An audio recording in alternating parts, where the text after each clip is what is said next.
Can we, in the land of our captivity, build sanctuaries and communities of freedom? Can we raise holy ground in a nation that profits from our oppression? Or is America too cursed, too polluted by blood to ever house a sanctuary for the chosen seed of true Israel? When Israel was scattered, Yahweh warned, "You shall serve your enemies in a land you do not know." And here we are, 400 or more years later, praying in churches built by colonizers, bowing in mosques beneath foreign tongues, worshiping in borrowed buildings that were never ours. But sanctuaries, true sanctuaries, are not simply buildings. They are centers of covenant, houses of identity, beacons of restoration. Can we build Hebrew Israelite sanctuaries and communities here and in other colonial countries? Yes, but here's the truth. There are no permanent temples. There are no outposts of remembrance. We build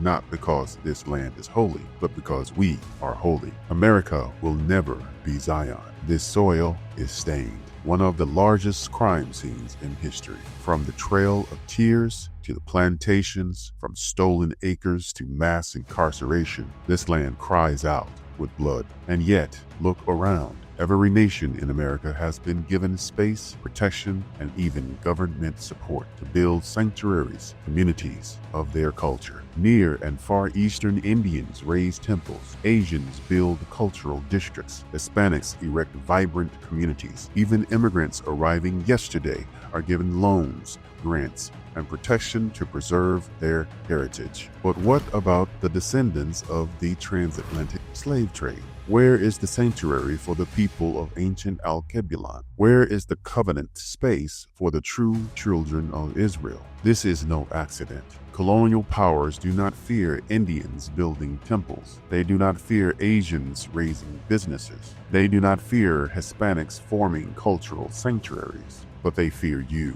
They fear the seed of Yehuda awakening. They fear the house of Israel remembering who they are. Because the moment the scattered tribes build sanctuaries of covenant, Babylon begins to crack. So can we build Hebrew Israelite sanctuaries in America? Yes, but not as Zion, only as training grounds, places to gather, to study Torah, to reclaim covenant identity before the great regathering.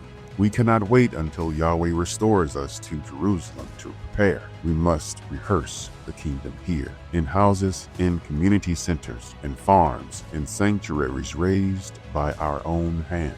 Every nation builds with government support, but Yehuda builds under oppression, and that alone proves who we are. For Yahweh said his people would be hated, rejected, and scattered, but not forgotten. Can we build Hebrew Israelite sanctuaries and communities in America? Yes, but not as Zion, only as shadows of Zion. Every sanctuary we raise here is both defiance and prophecy, a declaration that though we are in Babylon, we are not of Babylon. And when the day comes, the rehearsals will end, and the final sanctuary will rise in the land promised to Abraham, Isaac, and Jacob.